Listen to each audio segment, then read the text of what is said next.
everyone. Overcoming the odds is hard to do. This Southview High School senior has done that, and he's already seen the ups and downs of life at an early age. Jordan Topoleski is training to run a marathon. Less than 4 years ago, that idea was unfathomable. 2 weeks before he was set to begin his freshman year in high school, he felt extreme pain in his hip. I had to actually put him on my back and get him to the car to get him to the emergency room. I just felt like my whole body was paralyzed in that moment. I've never felt pain that intense before. You get really scared. They're running this test and then you wait and then you don't hear, no, it's not that, so that's good, but then we still don't know what it is and he's still really sick. So there's a lot of uncertainty and a lot of, fear and worry. There's floods of doctors, everyone's coming in, hey, this is a mystery, we're trying to figure it out. When we finally got that diagnosis, they said it was the staph you want to get, not the one you don't.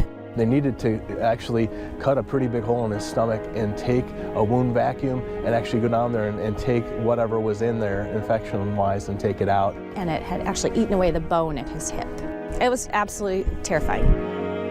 An MSSA staph infection had Jordan down. A priest had read him his last rites in case, but Jordan hung in there. 13 doctors and nurses tended to him, and 2 surgeries later, he was beginning to feel better.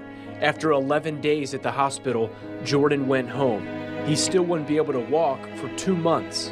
I'd get up and get on a walker and take 4 steps, essentially, to go around the other side of my bed. And that was a huge day that day. All the nurses were coming in and giving me fist bumps and telling me how proud they were just because, from where I was previously, that was a huge step. He didn't even miss any days at school. He had an IV, he had a vacuum on his wound, in a wheelchair, and I just remember dropping him off and him going into that building, and I thought, this is the hardest thing I've probably ever done. Jordan progressively improved, played the drum in the marching band, and 3 years later has the strength to run a marathon he wants to run to raise money for the hospital that saved his life.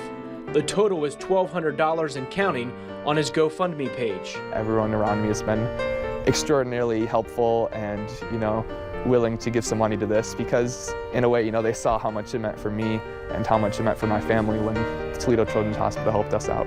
The plan was to run Sunday's Glass City Marathon, but now he can't because he just got accepted to Harvard.